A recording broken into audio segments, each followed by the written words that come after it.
बिस्मिल्लाहिर्रहमानिर्रहीम। इय्याका नअबुदु व इय्याका नस्तईन। मैं हल्का नंबर 5 चुड़ई के तमाम PTI के जो हमारे कारकुनान हैं, कायदीन हैं, वर्कर्स हैं, उन सब से मैं ये गुजारिश करता हूँ कि कल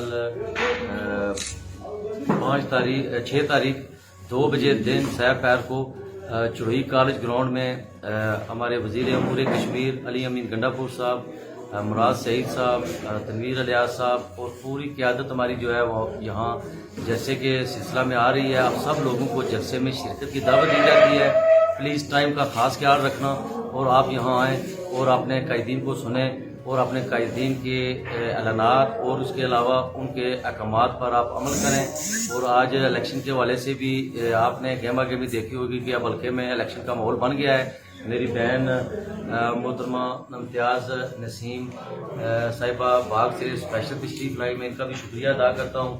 तो प्लीज़ आप सब लोगों से दरख्वास्त है कि आप भरपूर तरीके से 6 तारीख को चुड़ई कॉलेज ग्राउंड में जलसे में शिरकत फरमाएं।